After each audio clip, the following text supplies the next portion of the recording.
All right, what's up, Yang Gang? We are live here at the Playtime, I don't know, some kind of theater. It's really cool. Andrew will be speaking right there. Make sure that y'all tweet it out. Let's get some people on this live stream. Rest in peace, Kobe Bryant. Put that right here. Thoughts and prayers out to the family of Kobe Bryant. What a tragedy that is.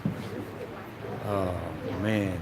I mean, just one of the greatest basketball talents that ever graced this planet. The dude was almost superhuman. He was the next Michael Jordan. He was the next MJ.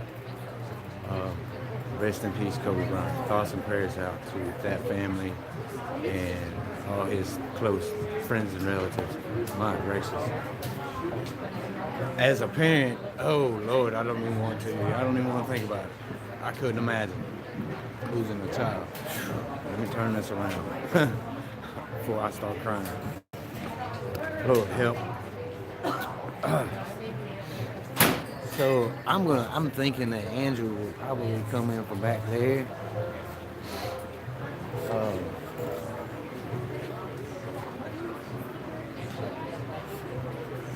We are gonna see just exactly how this goes.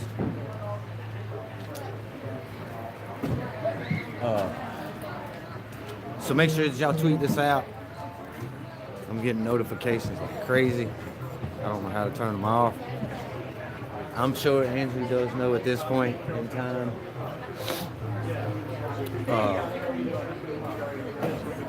He stays pretty well informed on just about everything. They've got a spot for media. They've got a spot for media. It's up there. And but you know me, Yang Gang. I'm gonna get us as close as I can to Andrew Yang. And I'm gonna try to get y'all in a spot, in a position where y'all can see crowd reactions too.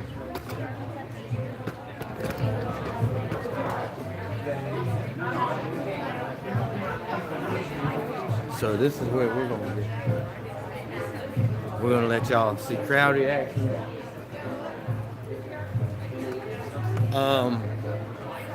The only people who are confirmed to be on that plane was Kobe. From what I understand, at this point in time,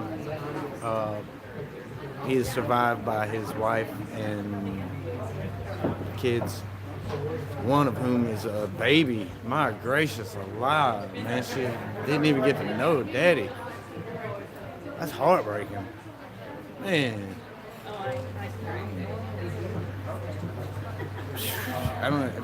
You know what? I'd really like to move on to another subject. Like Andrew Yang making the polls, making the debates. Yeah, it's hard to move on from that, but we'll do our best. Y'all like this picture right behind me? I think it's badass, man. Might get that tattoo. I'm just kidding. My next tattoo will probably be a Yang tattoo. Hopefully the stream comes through okay. I don't know about the Wi-Fi, and the signal is kind of sketchy here in Iowa. It's kind of hit or miss.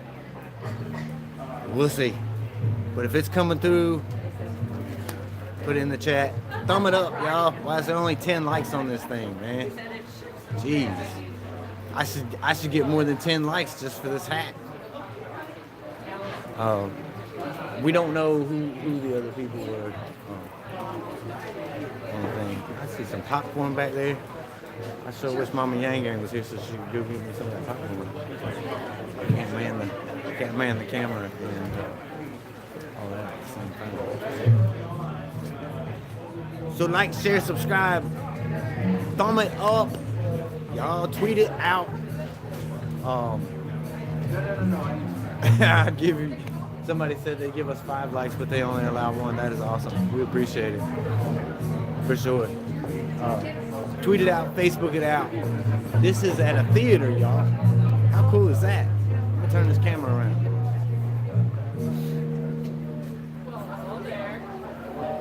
We got some people starting to show up and show out. I thought I saw Bryant running around here somewhere.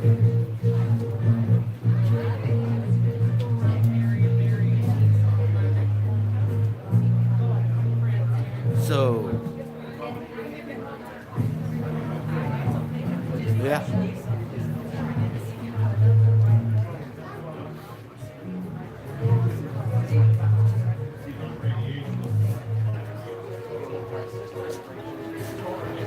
So, Yang, I'm just putting this out there, okay? For anybody who might be on the live stream, they can.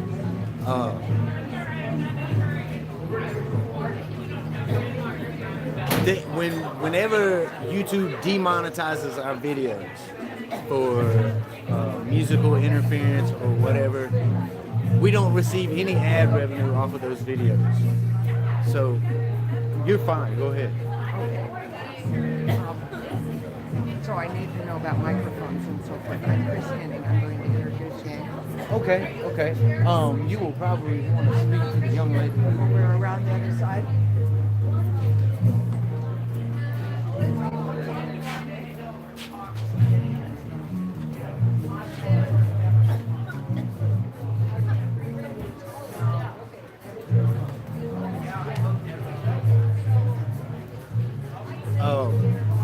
Anyway, what I was going to say was, if you can donate, please donate.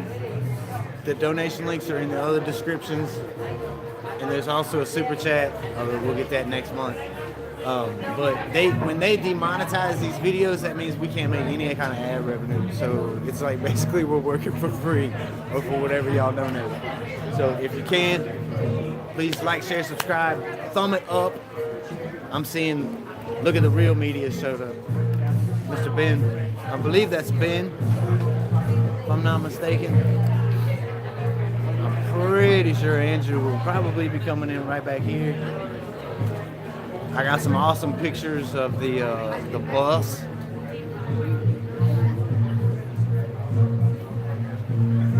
So I think there's going to be a good turnout here, man. There are lots of people here. We're going to see if we can get on any more news media.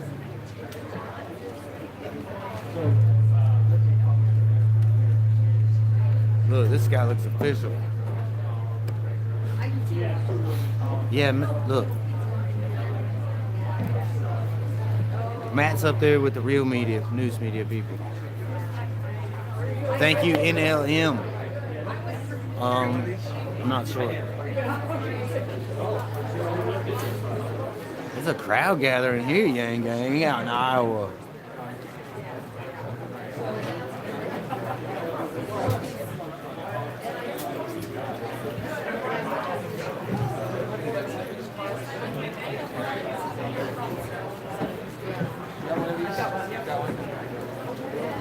We are in, I can't remember.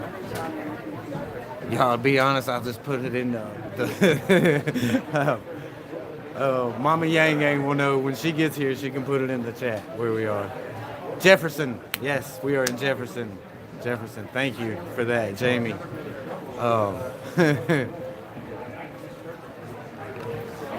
We are in Jefferson, Iowa live, and for the Andrew Yang event at the theater. This theater rocks, man. It is so cool, dude. I've always wanted to act. But I actually did in high school. I was in the drama club.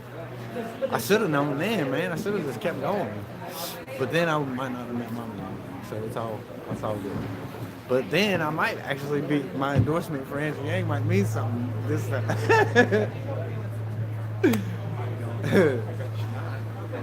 So anyway, yeah, I got the lead role in both my high school drama plays my senior year. It's pretty cool. We got a crowd gathering out here in Jefferson, Iowa, y'all. It's pretty cool. I'm excited, y'all. We made it. We made it. We got the flow, man. If y'all, DNC, Tom Perez, you better get your shit straight, bro. I'm telling you, the Yang surge is coming, man. We are gonna shock the world in the primaries in New Hampshire and here in Iowa. The Yang gang is gonna be caucusing here in Iowa, y'all. Look, you know we don't take no prisoners. We are here and we are on it. They are gonna caucus here in Iowa, y'all. I'm so excited. And you gotta think, man, all these little precincts and stuff that have their caucuses all in these little areas or whatever, man, it doesn't take that much. Because you gotta think, man, the people who are gonna be there trying to caucus for Tulsi, for Steyer, okay, they gotta have 15%. Your candidate has to have 15%. Or you gotta either go somewhere else or you gotta go home. Or just sit back and watch. So we don't need but a little bit. Like if Tulsi's people look, Tulsi's people have long been allied with the Yang gang, man. If y'all have watched our videos from the first time that we saw them the first few times that we saw them, we were down at the Clyburn Fish Fry. It was Tulsi and Yang people that were supporting each other. Y'all, you cheer for us, we'll cheer for y'all. Because we were so small back then that we just kind of teamed up. And we've naturally been teaming up ever since. If y'all watch these videos, you know it. Shout outs to Nitya, who was working on the Tulsi Gabbard campaign. Y'all go back through our videos. Did an interview with her in Detroit, and she was there at the Clyburn Fish Fry whenever we were out there cheering for Andrew that first night. Y'all, it was huge, man. And ever since then, man, it's been all of us. So they're gonna naturally come over to our side, to the mass side, if there ain't enough of them. So y'all, because you know the Yang gang's gonna show up in the caucus. We're for sure gonna show up in the caucus. I mean, I wish I could. My gosh, what is it gonna take? How fast can I change my residency to Iowa for just 2 days? I'm telling you, man. Boy, I would love the caucus for Andrew Yang. My goodness gracious. I'm telling you, I wouldn't take any kind of prisoners. Woo! I'm Yanging everybody there, y'all. Make sure you like it, thumb it up, tweet it out. Thank you, CC, for that super chat. Very much appreciated. Shout outs to y'all, because it takes a lot of gas to get here. I drove 2 days to get here, and I'll be staying in the hotel the whole time I'm here. So y'all gotta help me out if you can. Help me out. Make sure that you Facebook it. Facebook is huge for this. If y'all didn't see the Business Insider interview, y'all make sure that you check that out. Great article about Trumpers and Yangocrats and I don't know, all kinds of, love it. I love getting that exposure, y'all. Because listen, every time that the camera is on me, with one of these big media stations, or they're interviewing us or whatever, that just expands the Andrew Yang bubble. Because now all of a sudden people are like, whoa, dude, there are some Trumpers out there who are voting for Andrew. Not only are they voting for Andrew Yang, but they registered as Yangocrats. I mean, boy, that's big stuff. So shout outs to Business Insider for that article. Very good. Thank you, Victoria. You know I'm gonna get them. I've been Yanging people since I got here, y'all.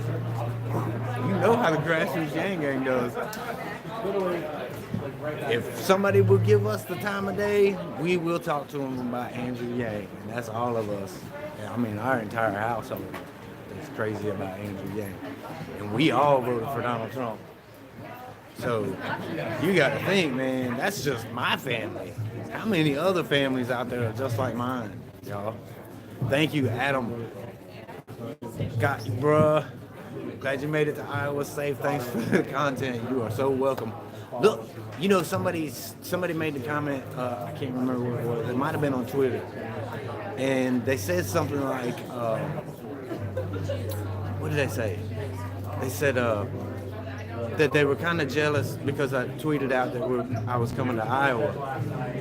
But that's one of the original visions of this channel, was to bring y'all Andrew Yang front row all the time.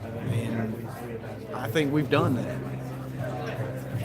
And we've been there through the thin times when it was just a few of us who were just trying to, man, y'all check my pinned post on Twitter.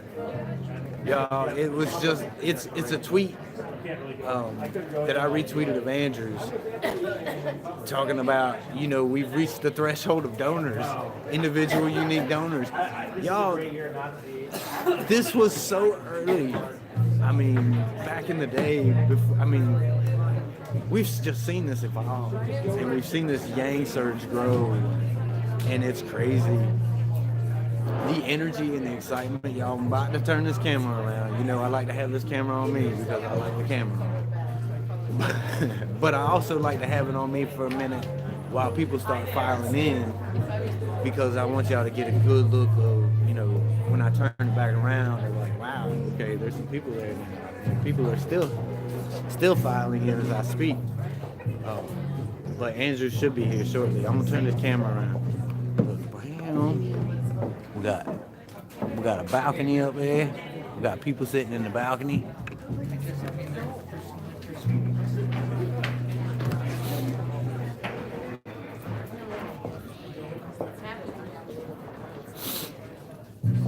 If I was to give a Trumpian estimate, look, hold on.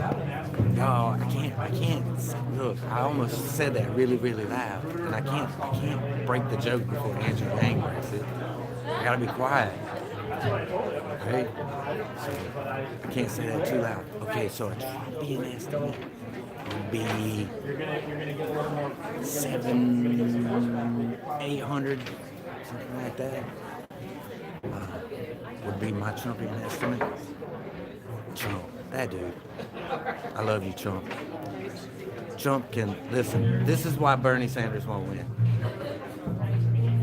if he's the nominee. Donald Trump does this. Pop. Oh, my goodness. Did you see some of the knock? Okay, here's what Donald Trump does. Donald Trump goes blades on Bernie Sanders, like, yeah, that's pretty much how he goes. If y'all saw that fight last night with Junior Dos Santos and Blades, he just knocked Dos Santos the fuck out. And that's how Donald Trump does. He just throws haymakers, pow, pow, pow, and they land.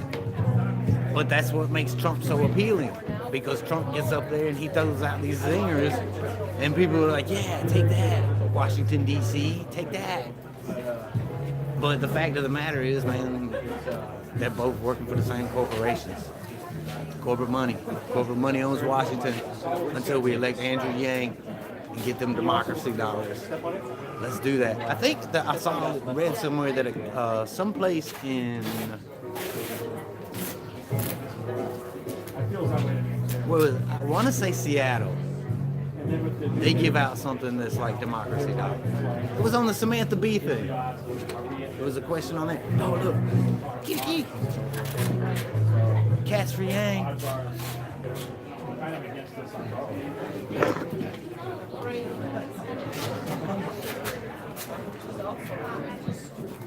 Yeah.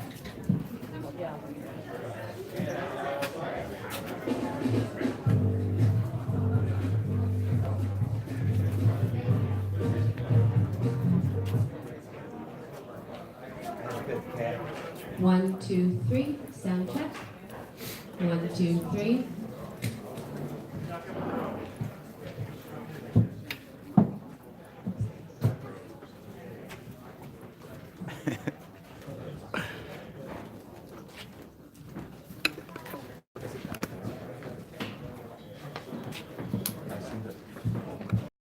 Look, I can't help it, y'all.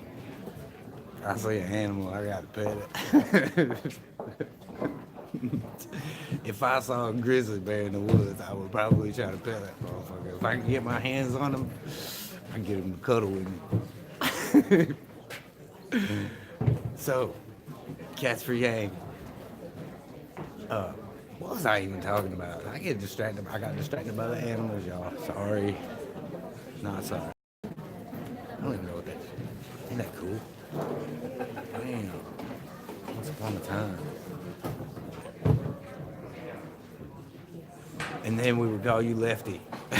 Probably. Because I would only have one arm left. No, look, there's this guy. Hold on, here comes the cat.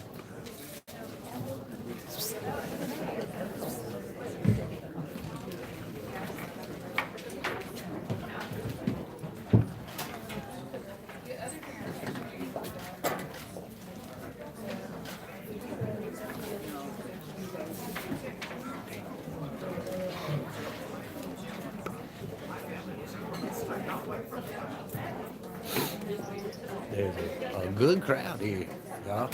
It's a good crowd.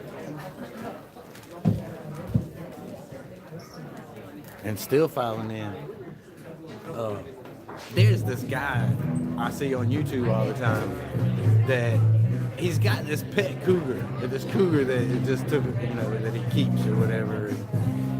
Anyway, I feel like if I could get my hands on any animal, just connect with them on that love level, because all creatures want to be loved, and I don't know. I'm that weird guy, connected with the universe guy. So we got a place for real media, and then we got a place for the grassroots Yang Gang. And as always, the grassroots Yang Gang seat is a whole lot better. Look at where the media types are.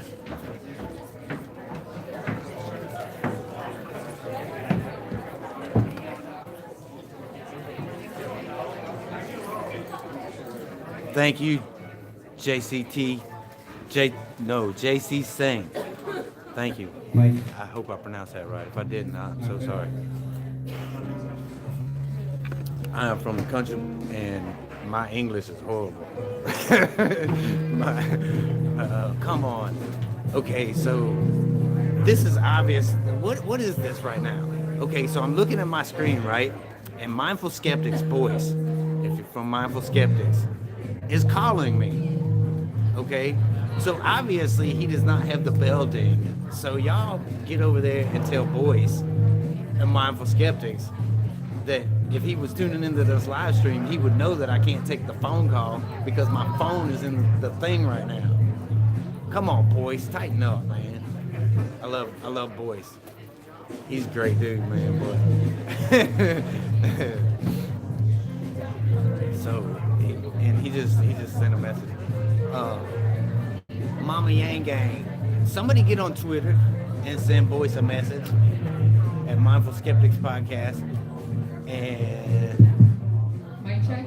I just saw something.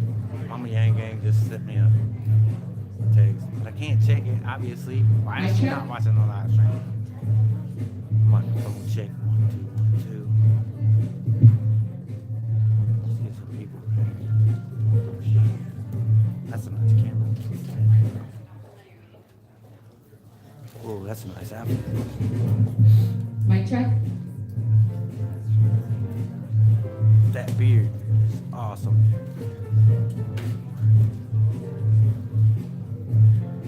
Thank you, Nexus.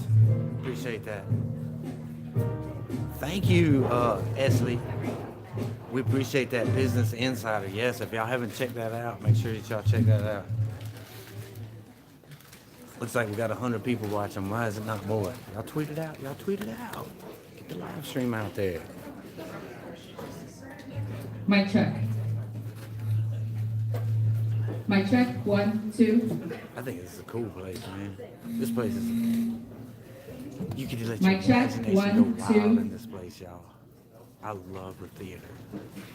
And just being in this place, I gotta find something like this in my house, man.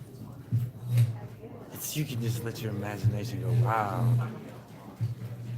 It's crazy. Once upon a time.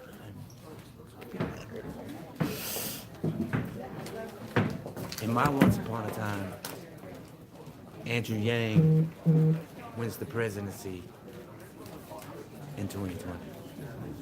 That's what happens in my once upon a time. If y'all ain't down with that, I got 2 words for you. Research better. Because better research will lead you to the same conclusion that all of us have come to. And that Andrew Yang is the only way to move this country forward. Yang Gang, I know I'm preaching to the choir right now, but maybe there's somebody out there who is still just a little bit undecided. And maybe they just stumbled across this stream. And if you stumbled across this stream, you came to the right place, because Andrew Yang is the only one that's has the vision. Look, Generation X. I'm Generation X. Me and Andrew are the same age. The thing about my parents' generation, his parents' generation, is like they almost didn't see this coming. You know what I'm saying? And it's like our generation recognizes what, oh shit, it's here. Okay, look around. It's all self-service kiosks. You know, they're phasing man out of repetitive tasks. We're like, we don't need them anymore. We don't need people to fill these jobs anymore. They're not necessary. And I look at my son's generation that's coming up, man, we ain't prepared. We are not prepared. Because I mean, it's gonna be crazy. Like when he gets older, when little Yang Gang, who is 4 now, gets to be older, man, all these jobs are gone, dude. They're gone. They're non-existent. And it's up to us, Generation X, and the generations after us, to fix it. But we can't do it alone. Mic check. 1, We need the 2, boomerangs, 3. for sure. Because there's a lot of boomerangs who see where this is all headed. I think we're about to start, y'all. Game time. Mic Like, check. share, 1, subscribe. 2, 3. Donate 1, if 2. you can. Mic check. 1, 2, 3. 1, 2.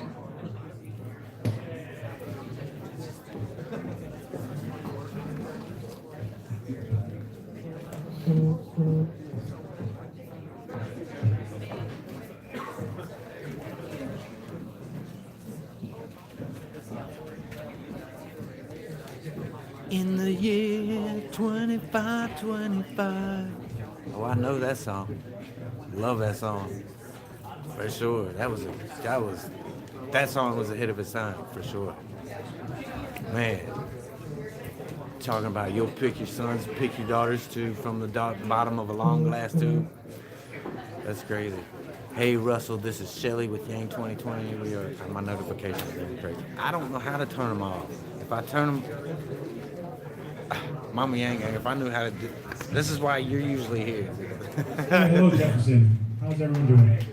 Hi, yes, more. Wow, catwalk. I've never experienced the catwalk before. Yeah, it's not bad. I'm gonna step back though. I think it's probably better. Okay, well, my name is Kevin Munoz. I'm an organizer in Sioux City, Iowa. That's where I was born and raised. Went to school at Iowa State University. Graduated with a degree in biology. Not really sure how I got here, but after my degree at Iowa State, I went to Portugal for my master's. I was doing a PhD in Italy in ovarian cancer, and in November I paused that because there was a campaign that I was hearing about all summer called the Andrew Yang campaign, and I heard about the Yang Gang and how powerful this group has become, and the positive energy that a lot of people have experienced, and it was a feeling that it was too uncomfortable for me to stay there. Knowing that I'm from Sioux City, I'm from Iowa, I'm extremely valuable in the political sense. And I needed to come back and do it the best that I could. And it wasn't easy telling my boss that I was going to have to leave. It's hard to explain what a Yang Gang in Italian is. But We did our best, and now I'm here. And so everybody got a card when they came in, correct? These cards are very important to me because I'm in charge of collecting all of them. So if you could please, before you leave, just fill her out, your choices and whatnot, and we'll have it. But I want to thank everybody for being here. It's a lovely place, it's a lovely town. One great thing about this is that I'm able to see all of Iowa, which being in Sioux City my whole life, I haven't really done. And it's awesome, I love it here. But now I'll introduce someone that you might know, Chris Hennings, the Democratic County Chair of the Greene County. Everybody. Thank you very much. Thanks, Kevin. Hi, everybody. Oh, always these lights always surprise me. It's wonderful to be able to, all of you, and to welcome Andrew Yang back to Greene County. He was here the 1st of February in 2019, so it's almost a year since we saw him last, and we're really excited to have him. All of you and all of us are looking forward to caucusing soon. I have somebody I want to introduce just briefly. I'm going to ask him to stand up.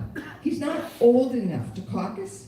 Kellen, would you stand up and wave at everybody?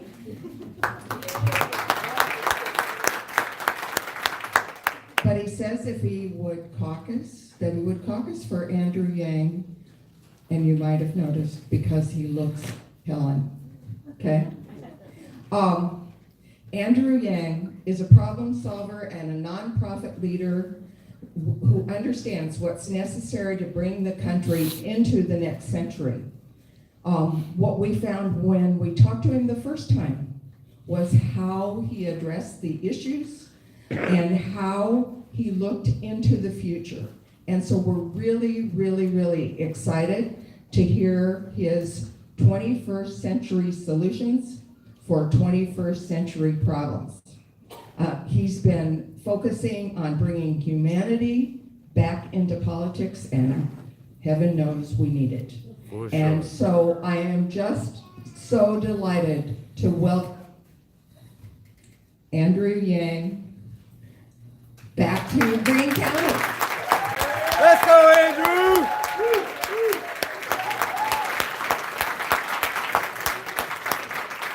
Hello, Jefferson. It's great to be here.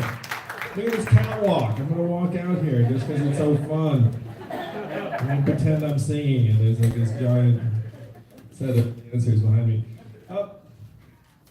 It's tremendous to be campaigning here, particularly in the run-up to the caucuses on February 3rd. How many of you all caucused before? Since this is a very heavy caucusing group, I got that sense. You all have so much influence on the future of our country. You're among the most powerful people in our nation today. I know it does not feel like it because you're living your lives. You caucused before, just routinely check out presidential candidates in your local theater.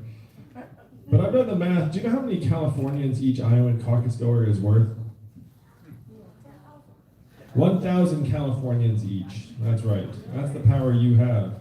So look around this theater today. How many of us are here together? I'm going to give a Trumpian estimate. There are 800 people in this theater. It's the biggest theater. I think there are about 100 people here, but 100 people is still 2.5 football stadiums full of Californians. There's a lot of power here to turn our country in a new direction.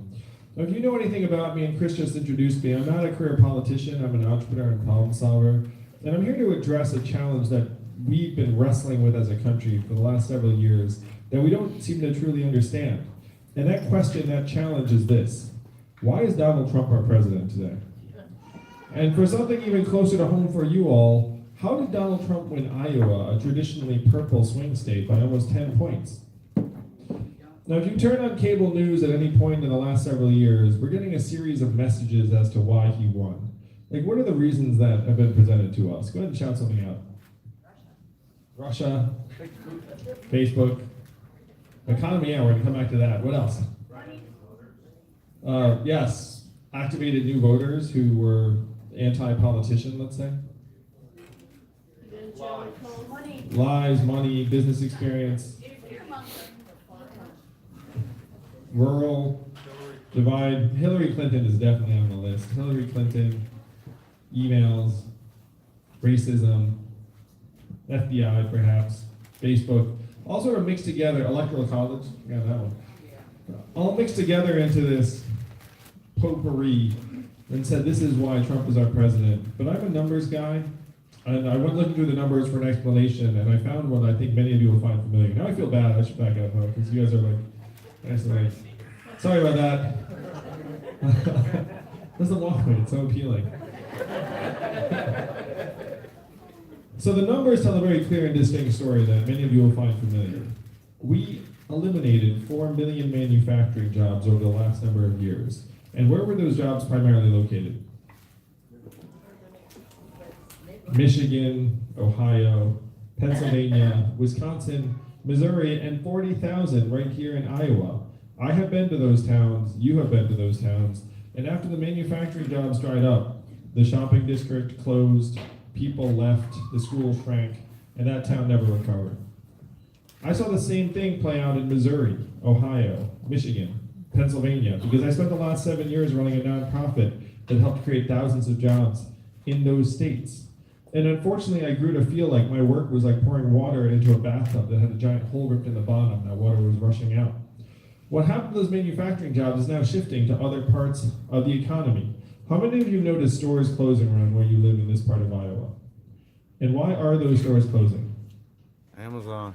Amazon's the main reason. Amazon's like a spaceship hovering overhead that is now sucking up $20 billion in business every single year. It's closing 30% of our stores and malls. I was just in a mall yesterday where the JCPenney just closed. And you know that malls can go from cheery to eerie awfully quickly when they start emptying out. Most common job in our economy is retail clerk. The average retail clerk is a 39-year-old woman making between $8 and $12 an hour. What is her next job when the store closes? We're not sure. How much did Amazon pay in taxes last year? 0. So that is the math for your communities. 20 billion out, 30% of stores close, you get 0 back. Most common job starts to disappear. And it's not just the stores, the malls, the self-serve kiosks, and the fast food restaurants. This economy is actually shifting towards automating more and more of the work that we do. When you all call the customer service line of a big company and you get the bot or the software, you probably do the same thing I do, which is you pound 000, say human, representative, human, representative, until someone eventually picks up the phone. How many of you do that? Yeah, we all do that, because that software is terrible. We're all like, there's got to be a person working at this company somewhere, and I'm now going to find them. But in 2 or 3 short years, the software will sound like this.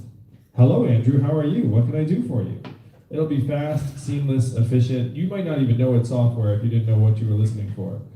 What will this mean for the 2.5 million Americans who work at call centers right now making $10 to $14 an hour? How many of you all know a truck driver in the state? Most common job in 29 states, 3.5 million truckers, 94% men, average age 49. My friends in California are working on trucks that can drive themselves. They tell me they're 98% of the way there. A robot truck just transported 20 tons of butter from California to Pennsylvania 4 weeks ago with no human intervention. Why did they choose butter for this maiden voyage? I had no idea. But if you Google robot butter truck, you will see the story. And at the end of the route, there was a giant stack of pancakes. No, there wasn't. I'm just kidding. But everything else is 100% real. What will self-driving trucks mean for the 3.5 million Americans who drive a truck for a living, or the 7 million plus Americans who work at truck stops, motels, and diners that rely upon the truckers getting out and having a meal each day? How many of you have been to Iowa 80 in Davenport, the giant truck stop? And we all have. And they proudly say that 5,000 people stop there every day. How many people will stop there if the trucks no longer have drivers in the front? A lot fewer than 5,000. We're in the midst of the greatest economic transformation in the history of our country, what experts are calling the 4th Industrial Revolution. When's the last time you heard a politician say 4th Industrial Revolution? Just now. 5 seconds ago. And I'm barely a politician. You know what? My wife and I joke that if she thought that I was going to run for president when we were dating, she would have run the other direction. This is not something that was always in, like, you know, the visions for the future. Like, I tell people honestly, it's not like my parents were like, you're going to be president someday. They were more like, you're terrible, clean your room. But imagine being an entrepreneur who was getting accolades and awards for creating thousands of jobs around the country. I was honored by the Obama administration multiple times, so I got to bring Evelyn to meet the president. My in-laws were very excited about me that week. But you know that, unfortunately, the tide is turning against more and more people, and it's going to speed up because the technology is getting faster and more efficient, and human beings are what? We're not. We're staying about the same. I mean, I have 2 kids who are young. They're getting smarter. The rest of us are just hoping to stay about the same, honestly. And we're competing against technology that's almost compounding on itself. So I went to our leaders in DC and I said, what are we going to do to help our people manage this economic transformation? Immigrants are being scapegoated for problems that they have next to nothing to do with. If you go to a factory in Ohio, it's not wall-to-wall immigrants, it's wall-to-wall what? Robots. Robot arms and machines. Same thing if you go to one of these Amazon fulfillment centers. So I went to our leaders in DC and I said, what are we going to do to help our people manage this transition? And what do you think they said when I asked, what are we going to do?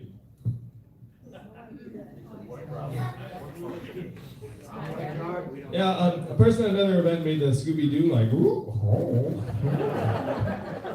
The 3 responses I got from the folks in DC were these. Number 1, we cannot talk about this. Number 2, we should study this. And number 3, which you heard, we must educate and retrain all Americans for the jobs of the future. How many of you have heard something like that? And we've all heard that, right? It seems kind of responsible. But I'm the numbers guy. I took a look at the studies. Do you all want to guess how effective the government-funded retraining programs were for the manufacturing workers who lost their jobs in the Midwest? You're laughing. You know it's low because I'm anchoring you low. But you also know it's low because you know people. You know you don't have hundreds of manufacturing workers lose their jobs and have them all march out and say, I'm here for my coding retraining program. Like, I've been waiting for this. That's not the way we are. It's not the way we operate. And that's borne out by the fact that these retraining programs have success rates of between 0 and 15% typically. Almost half of the manufacturing workers who lost their jobs in the Midwest left the workforce and never worked again. Of that group, almost half filed for disability. We then saw surges in suicides and drug overdoses in these communities to the point where America's life expectancy has now declined for the last 3 years in a row. You know the last time America's life expectancy declined for 3 years in a row? World War II is a good guess. The Great Depression is a very good guess. That's a little bit earlier than that. It's the Spanish flu of 1918, a global pandemic that killed millions. You have to go back that far because it's highly unusual in a developed country like the US for your life expectancy to ever go down. Ordinarily it goes up because we're getting richer, stronger, healthier. But now it's gone down and then down and then down again. So when I said this to the folks in DC, one person said something that brought me here to you all today. He said, Andrew, you're in the wrong town. No one here in DC will do anything about this. Because fundamentally, this is a town of followers, not leaders. And the only way we would do something about it is if you were to create a wave in other parts of the country and bring that wave crashing down on our heads. And I said, challenge accepted. Yeah.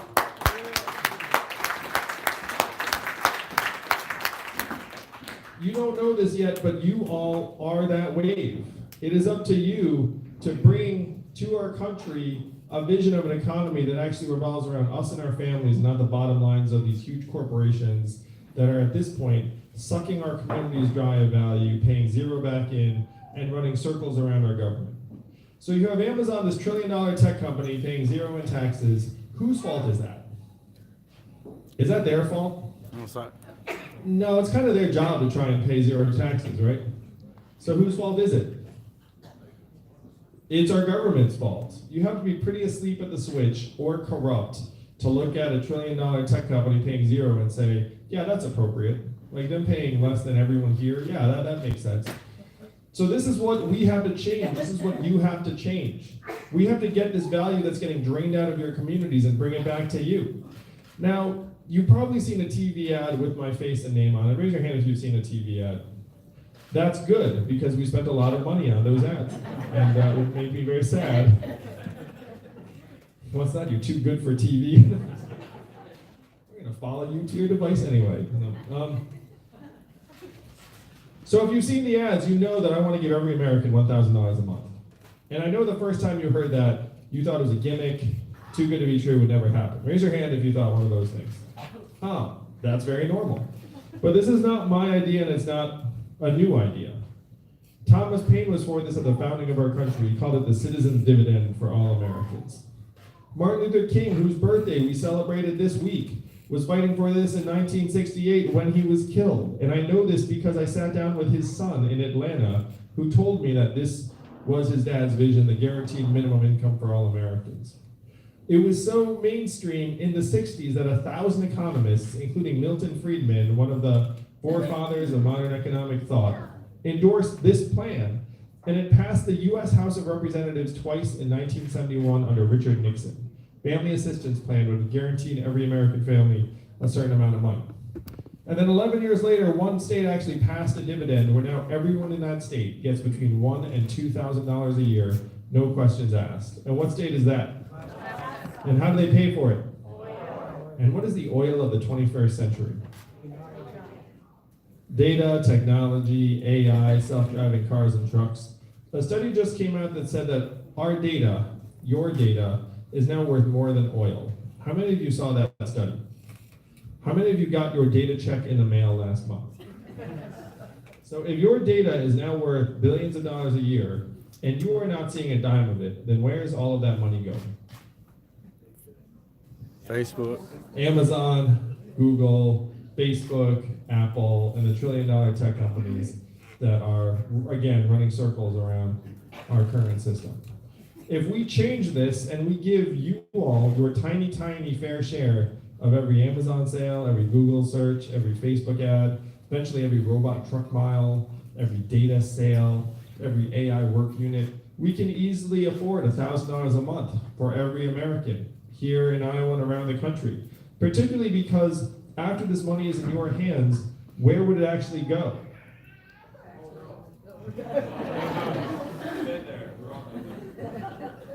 Poor little guy. He's all right. Diapers. So where would the money actually go after it's in your hands? How much of it would stay right here in Iowa? Most all of it. Not all of it. You might get your own Netflix password. But most of it would go to car repairs you've been putting off, and daycare expenses, and Little League signups, and local nonprofits, and religious organizations, and Democratic Party dues, perhaps. This is the trickle-up economy from our people, our families, and our communities up. This would actually give rural areas in particular a real path forward. And this would give our kids a foundation to stand on. Raise your hand if you're a parent like me and Evelyn. If you're a parent, you've had the sinking feeling that we're leaving our kids a future that is less bright, less secure, and less prosperous than the lives that we have led. You know why we feel that way? Because it's true. If you were born in the United States of America in the 1940s, there's a 93% chance you were going to do better than your parents. That's the American dream. That's what brought my family here. That's what we all aspire to for our families. But if you're born in the 1990s in this country, you're down to a 50-50 shot, and it's declining fast. That's why the parents feel the way we do. And unfortunately, that's why young people feel the way you do, because you sense that the deck has gotten stacked against you. This is what we have to change. In this context of historic transformation and economy that's not working for more and more families, this $1,000 a month actually becomes very common sense and even necessary and inevitable. Because we're in the most extreme winner-take-all economy in the history of the world right now, and it's about to speed up. So the question is, how do you rebalance that for families? There are very limited ways you can do it. Number one is getting this value that's leaving your community, yes, but number two is putting that value into your hands, because you are the best situated to be able to improve your lives, your family's lives, know how to solve your own problems, And this money in your hands would make you stronger, healthier, mentally healthier, and would give us the ability to look our kids in the eyes and say, your country loves you, your country values you, and your country will invest in you. And then have them feel that. Yeah.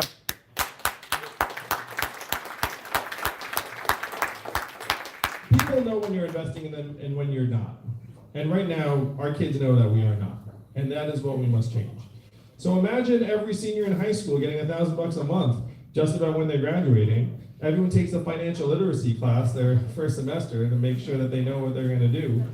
And then senior spring, we send them to another part of the country to live and work for a month, the American Exchange Program, because they're not learning anything senior spring anyway, so we might as well give them some exposure. Now this would be a real investment in people that would elevate the sense of citizenship that our kids are inheriting. This is the people-centered or human-centered economy. And this is the move we have to make, because right now, our economy is driving us in the wrong directions. You're being told, we're being told, how great things are. Record high corporate profits, record high stock market prices, record low unemployment. But then you look around and say, things do not seem great around where I am. Corporate profits and stock market prices are at record highs right now. You know what else are at record highs in the United States of America? Suicides, substance abuse, mental illness, anxiety, financial insecurity, depression, overdoses. You know what are at record lows right now in the United States of America? Starting a business for young people, getting married, having kids.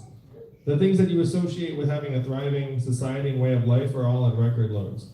But corporate profits are up. If your corporate profits are up and your life expectancy is going down, which do you listen to? We know which one DC is listening to right now. DC can't even see people in life expectancy anymore. It's just staring at the dollars. Washington, D.C. today is the richest city in our country. Think about that. What do they produce? We're not sure. But business is awfully good. Donald Trump said he wanted to drain the swamp, got a lot of support from a lot of people. I want to do something a little bit different. I want to distribute the swamp. Now, what do I mean by that? Why do we employ hundreds of thousands of workers in the most expensive city in the country? Why wouldn't we move some of those jobs to Michigan, Ohio, Pennsylvania, Iowa? We'd save billions of dollars immediately, and I would argue that those government agencies would make better decisions because they were living someplace normal and not in the DC bubble where they just talk to each other. Yeah.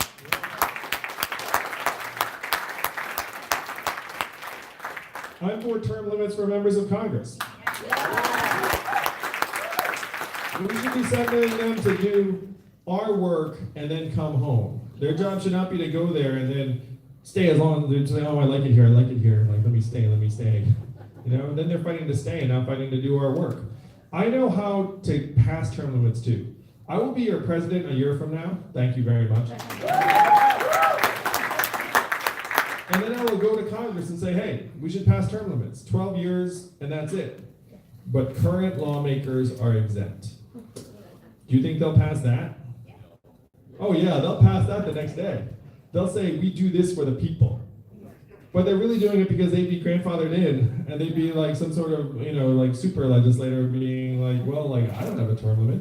But then eventually they would lose, they get sent home, they would phase out, and then you'd have a legislature that actually was much more dynamic and responsive and answered to us. As your president, I pledge I will never take paid speech or speaking fees for personal gain for the rest of my life until the day I die. Because if we're going to change the culture in Washington, D.C., it has to start at the top. If your president is taking $250,000 for an hour's work after he leaves office, everyone looks around and is like, I guess that's how we do things here.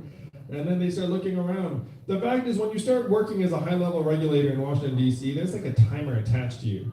Where you're looking at it's okay, I'm going to do this job for a few years.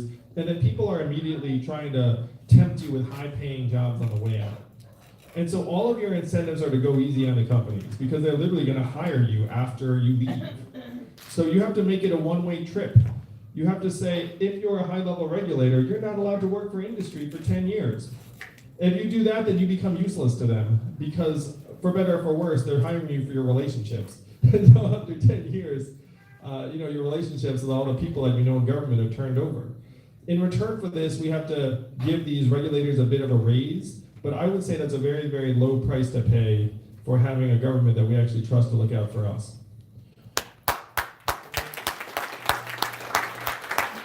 So these are some of the big changes we can make if we actually recapture our government and make it work for us. And I'm someone who's come out of nowhere. None of you had heard of me a year ago, except for maybe Chris, because I was here.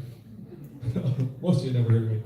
But I've already outcompeted half a dozen sitting senators, governors, members of Congress, because I'm laser focused on the real problems that we can see around us and on solutions that will actually improve our way of life.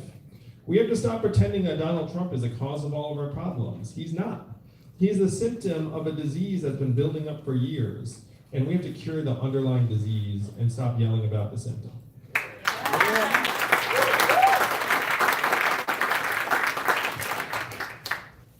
So we know our economic measurements are not working for us, they're working for these big companies, and that's what we have to line up. I know how misleading the economic numbers are because of my own family. My wife Evelyn is at home with our 2 boys most every day, and one of our boys is autistic. How much is her work valued at in our current economic measurements? Evelyn gets a 0, as does every other stay-at-home parent in our country. How about caregivers taking care of ailing loved ones? Also a 0. Activists and volunteers trying to do something positive? 0. Coaches and mentors looking out for our kids? 0 most all the time. 98% of artists, unfortunately. A 0. I mean, standing in these theaters too, it's like, I love these theaters, I love these structures, but there is also a sense that's like, wow. Many of these theaters were built at a time when people came together more often and there were more resources to kind of bring us together and have artists perform, and now a lot of that stuff's getting washed away.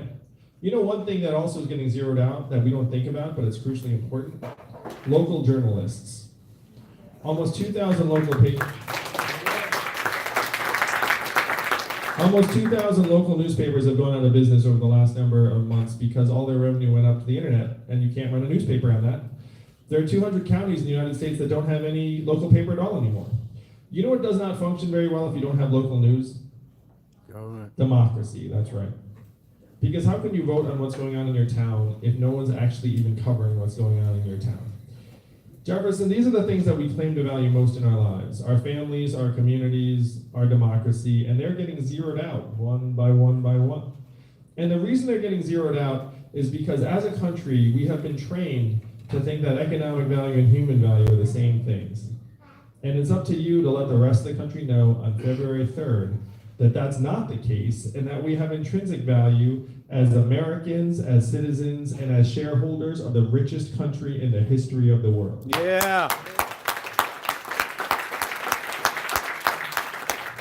Fundamentally, what we have to make our fellow Americans understand is that the purpose of the economy is to work for us. It is not our purpose to work for the economy.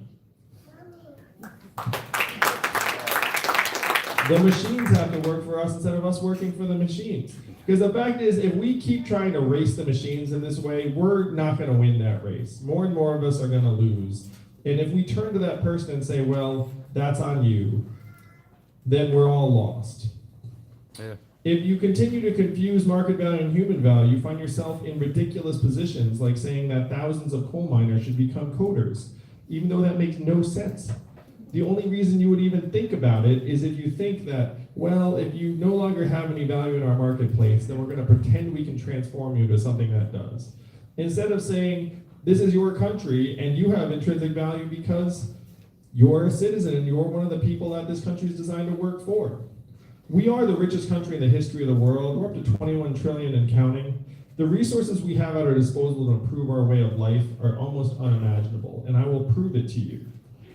12 years ago, we had a choice. Bail out the banks for $4 trillion or keep Americans in their homes. Which do we choose? The banks. Bail out the banks. How many of us voted for that? None of us voted for that. And no one was there saying, like, what, 4 trillion? Do we have 4 trillion? Like, they're like, oh, the banks need it? Just like shove it across the table and hope no one notices. Call it quantitative easing. Maybe like people won't notice that we just chose the banks over ourselves, over homeowners, over American families and communities. I noticed, I believe most of you noticed, it disgusted me so much I quit my job, started a nonprofit, and ran it for 7 years to try and do something positive. And I had nothing to do with it. I was just in the general vicinity. Like I saw it happening, it was like, oh my gosh, like what a train wreck. We've had all these people going to Wall Street and they've ended up tanking our economy, and they got to just run to the bank with that. So I spent 7 years trying to build a better route for our young people, because I thought, well, if we can show people that you can go to Detroit and Cleveland and New Orleans and start a business, that maybe would draw some of the talent away from Wall Street. But it turns out that my efforts were too little in the scheme of what we have to do for the economy. And that's how I decided to run for president. This is the case that you all can make. We do not have that much time, honestly, and Iowa is ground zero for many of these changes. You've seen it up close. It started on your farms with the consolidation and mechanization of many of those jobs. Then it shifted to your factories, wiping out 40,000 jobs. Now it's on your main streets, closing 30% of your stores and malls. You have to stop it before it gets to your highways. You have to turn the tide. If we miss this opportunity on February 3rd, what happens over the next 4 years? Good things or bad things? More stores close, AI gets smarter, the robot trucks get closer to the highways. We have to make this economy work for you and your families right now, as soon as possible. I'm not running for president because I dreamt about being president of the United States. I'm running for president because, like many of you here today, I'm a parent and a patriot. I have seen the future that lies ahead for our kids, and they deserve better. I will deliver better for them.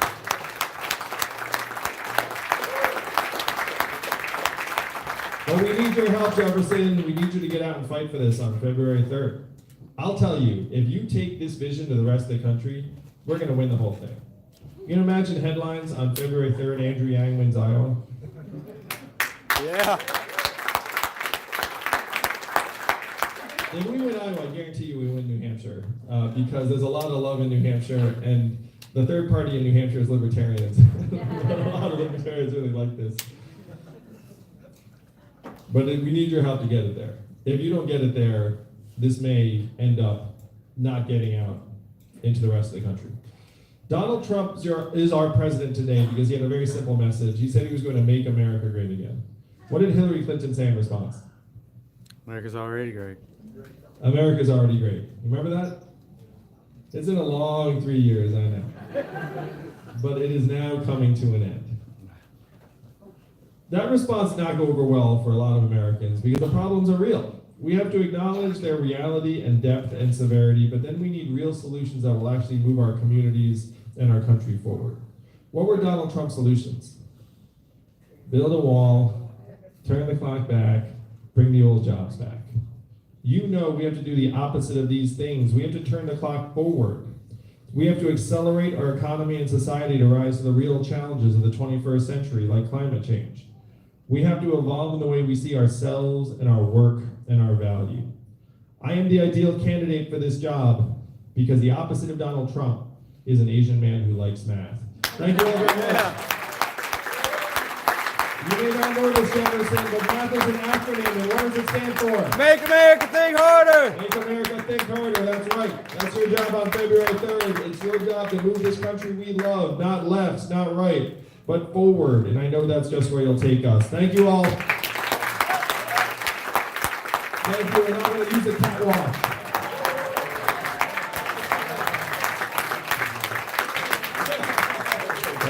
Thank you all so much. That's beautiful. Love to take some questions, and now we're going to switch. I think I'm going to get this mic, and then look at this.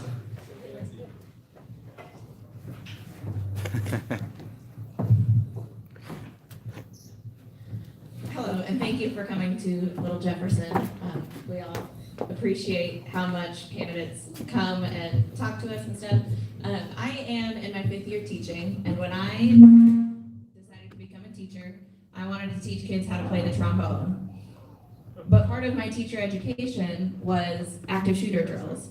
Yeah. And the first day of professional development for last year's school year, was not, yes, the kids are coming back. It's, here's how to make life and death decisions for your students, and here's what gunfire is going to sound like in your hallways, and they shot the track pistols in our hallways. So what No. are you, yeah, it was awful.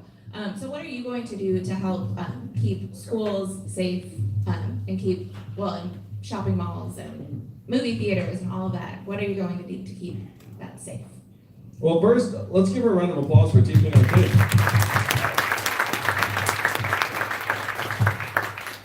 One of my boys is in public school, the other one is in special needs school for kids with autism. So appreciate you and everything you do every day.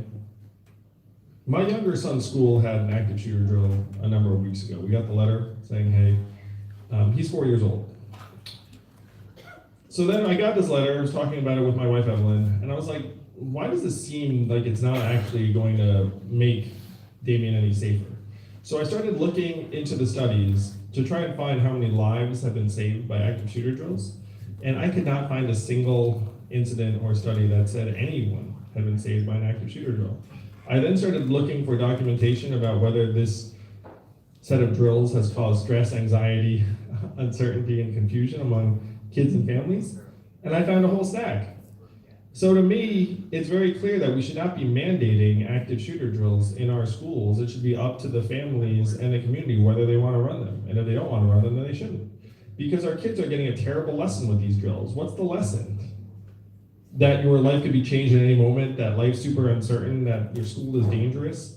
That's not the lesson that they should be learning. They should just be kids. So that's the response to the drills themselves. Then you look at the actual episodes and incidents of gun violence. And gun violence, obviously, a very real epidemic and problem in our communities. I'm going to talk about this in a few different ways. The first thing is we do need common sense gun safety regulation in this country. We need to break the stranglehold of the NRA. But we also shouldn't. But we also shouldn't pretend that if we pass those laws that all of a sudden there's no gun violence in our communities. And there are a number of catalysts to gun violence that we have to be more honest and straightforward about, in my opinion. Number one is that 98% of the shooters we're talking about are boys or men. So if you look at what's going on in our schools, we have many boys in particular who are showing up to these schools. And as the parent of a neurologically atypical boy, I can very clearly see that if you have the wrong boy in the wrong school, negative things can happen that generally just fall on the boy, but occasionally end up becoming externalized to the community in the forms of violence, particularly if the person has access to a firearm. So we should be investing much more in the way of resources in our schools, particularly for children who have special needs, like my son. And right now there's an act of Congress that says that DC should be funding this in our schools, but it being DC, they only cover 15% of the needs, and so most communities do not have the resources or teachers necessary. So as your president, I pledge the federal government will fund, instead of 15%, we will fund 100%. We will make this something that every school has budget for, so that if you have boys in the school who need more individualized attention or a different pace, then they'll get the kind of support that they need. Number two, we should be paying teachers like you more, and this will actually have a very profound impact. And that's not a feel-good thing, that's a data thing. Good teachers are worth their weight in gold in terms of improved educational outcomes for dozens of kids over decades, so it's a very high-impact profession. You should just compensate it accordingly. Number three, and this is related to the boys issue, we need to lighten up on the standardized tests. Did you all know that we popularized the SAT during World War II as a means of identifying which kids not to send to the front lines? You all know that? And now we treat our kids like every year is wartime. It's very dark, and it's keeping teachers from making the right choices in their classroom. The next thing we have to do, and this is related again to boys and men, we have to invest in technical trade and apprenticeship programs at the high school level in much larger orders of magnitude than we are right now. Only 6% of American high school students are in technical or trade programs. In Germany, that's 59%. Think of that gulf. And you know what's happening in our schools today. What's the cheapest, easiest thing we can do with our kids? Put them in a classroom, teacher, textbooks, pretend they're going to go to college. Just say college, college, college. The fact is, not every kid should go to college, and not every kid is going to go to college. And so we need to get more realistic about trying to create pathways for people who college is not a good fit for, which is, frankly, most Americans. So as your president, I will team up with Mike Rowe of Dirty Jobs, and I will say, like, these jobs are awesome. And then I will federally fund any high school that wants to build technical or trade or apprenticeship or vocational programs, because it's hard. You know what you need for these programs? You need an actual facility, you need tools, you need trainers, you need equipment, you need an employer that might want to take the kids on and help them actually tear things up or repair an HVAC or do whatever the heck they're going to be trained to do. That stuff's hard. So the federal government should make those resources available for the schools that want to build those programs, because we need those programs in the worst way. We need them for our boys, but we also need them for the economy, because those jobs are actually very, very resilient in the face of a lot of these technological changes I'm talking about. It's a lot easier to automate away, frankly, like a basic insurance agent or a basic bookkeeping job than it is an HVAC repair person or a plumber or an electrician. Can you imagine what it would take to make a robot plumber? It's next to impossible. It's going to be a human plumber forever. So these are jobs that we need more of, and that if we were creating them, then we'd have more boys and men going down paths that would actually give them a very stable, lucrative career. And that, in my opinion, is one of the things that we need to do to try and reduce the levels of directionlessness that end up cascading into very negative things. The last thing we have to do is invest in a mental health infrastructure that actually starts treating our people in the way that they need to be. And my brother's a psychology professor. I want to destigmatize mental health issues. I want to integrate it into our healthcare system, because a lot of healthcare issues have mental health involved. You know what I mean? It's like tied together. We're human beings. There's a lot of mind-body integration. And right now, rural areas are not getting anywhere near the mental health or the medical resources that they need. Like, you have to drive for hours. And a lot of that's tied up with the fact that if you get training or degrees, oftentimes you want to go someplace where you can make more money, and those are big cities and urban areas. So we have to try and balance it out and do loan repayment and incentives for people that head to underserved parts of the country, including places like rural Iowa. We have time for 2 more quick questions.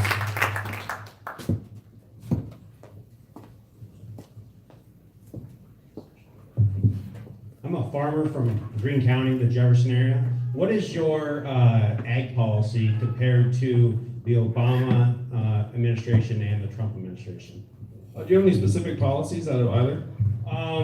Basically on your trade policy and subsidized crop insurance, federally subsidized crop insurance would be the main 2. Oh, thank you. Well, certainly on the trade front, I think it's awful what the Trump administration has done, is dragged in Iowa farmers into a trade dispute with China that had nothing to do with Iowa farmers. It was because of Chinese piracy of intellectual property. And then they tried to make it up to farmers here by cutting checks. But you all know that it's not about just the money. It's about the fact that people made plans and investments and hiring in anticipation of a certain price, and then they pull the rug out from under you. So you have my word as president. I will be supporting agriculture through our trade policy and not trying to make life more difficult for you. And if we do make any changes, you'll have literally months or years of notice, not like days the way that it happened under this administration. Bigger picture, I don't know, how big is the farm you're working on? Just a standard livestock and row crop farm around here, around 1,000 acres and some cattle. So I've been talking to farmers around the state, and I've been frankly getting educated a lot about it. And some of the issues that people tell me about as a farmer is that the economics are getting worse and worse, and that there are many of these farms that are now competing against these like mega farms. And the mega farms have economies of scale and do things in like an industrial way that if you're an individual operation, it's very hard to compete against. And what that reminded me of really was what's going on in the rest of the economy, where it's like the big guys just keep on like tanking along and like gobbling up the little guys, and it's harder and harder for a small business or a small farmer or an individual operator to compete. So that's what I'm very, very interested in trying to make right by you. I've been told all these heartbreaking stories from farmers here in the state about how they've had succession problems, like if their parents want to pass the farm on to the kids and the kids haven't wanted to pick up the farm, and then the family's not sure what to do. I've heard about heartbreaking stories about farmers committing suicides at higher levels because of the fact that the economics just aren't working, and that we're pushing you towards these same cash crops that, because the numbers are changing, just are not actually giving you like the way of life that you've had historically. So as your president, I want to help small farmers in particular be able to compete against the larger operations in a way that's fair and sustainable. But I'm instinctively on the side of our producers here in Iowa and around the country, because you can't be a developed country that can't feed itself. And we should be treating our farmers as vital producers of the most important stuff of life, and not just, frankly, nickel and diming you and then trying to grind you into the ground.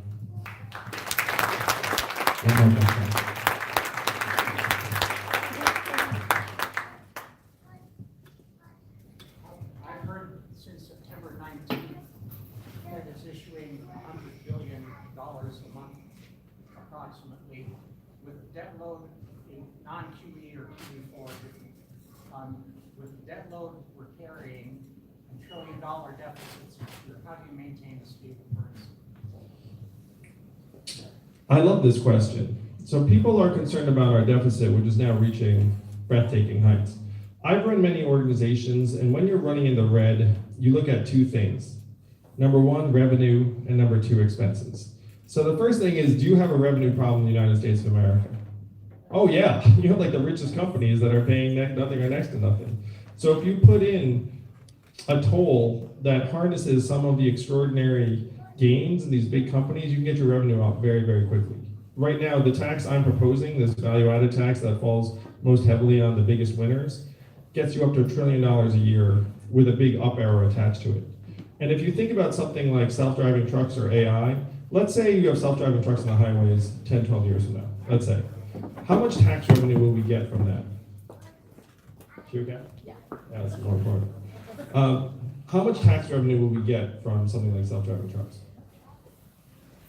Right now, zero. Because who's going to own the self-driving trucks? One of the big tech companies that's regularly paying zero. So that's what we have to change. If you address that, then you can address the revenue problem and make it so that our government actually is benefiting from the productivity gains in some parts of the economy. Then on the flip side, do you have an expense problem in this country? Yeah, of course we do. And what are the most conspicuous expenses? Military industrial complex, $6 trillion in the Middle East, $700 billion a year that we know of. So we need to take those expenditures and try and shift them towards areas that have higher economic output and also make us safer and more secure from the real threats of the 21st century. What are the greatest threats of the 21st century, if you had to just rattle them off? Climate change would be number one, right?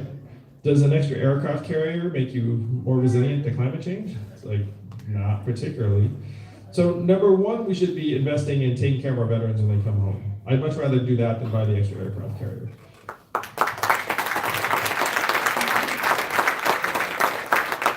And then if we invest in diplomacy and our historic alliances, take some of our military industrial spending, push it towards infrastructure and things that we're going to need that are evergreen, then you get much more bang for your buck. And then the expense side of our government would actually be producing things that improve our productivity over time rather than have no effect or even negative effect. So those are some of the big moves we need to make. But one of the things that I'm so passionate about right now is that we have this position still in this country where we can do big things. The window is not unlimited. But right now we are still the #1 market in the world. We have the global reserve currency.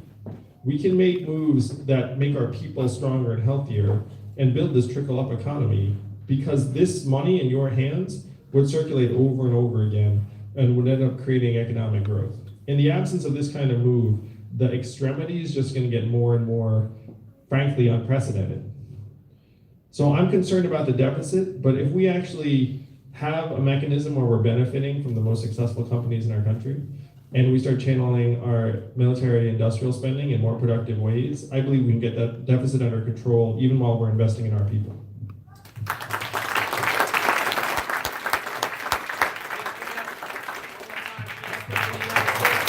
Thank you, Jefferson. We need you to Congressman. Let's go, Andrew! Together and leave a future we're actually excited about for our kids. Thank you. I love it here. I love Iowa. Ladies and gentlemen, if you'd like to send an autograph, we're going to go real quick, but if we could have folks line up around the side of the auditorium here, he'll take photos up here and we can escort you off this way. Thank you so much. Oh my gosh, it's my wife Evelyn.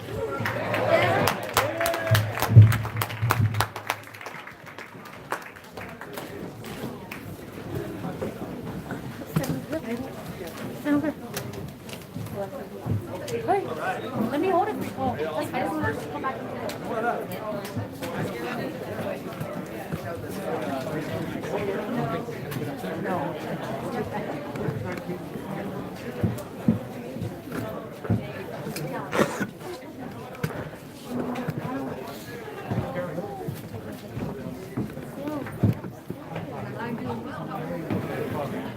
All right, Yang Gang, there you have it.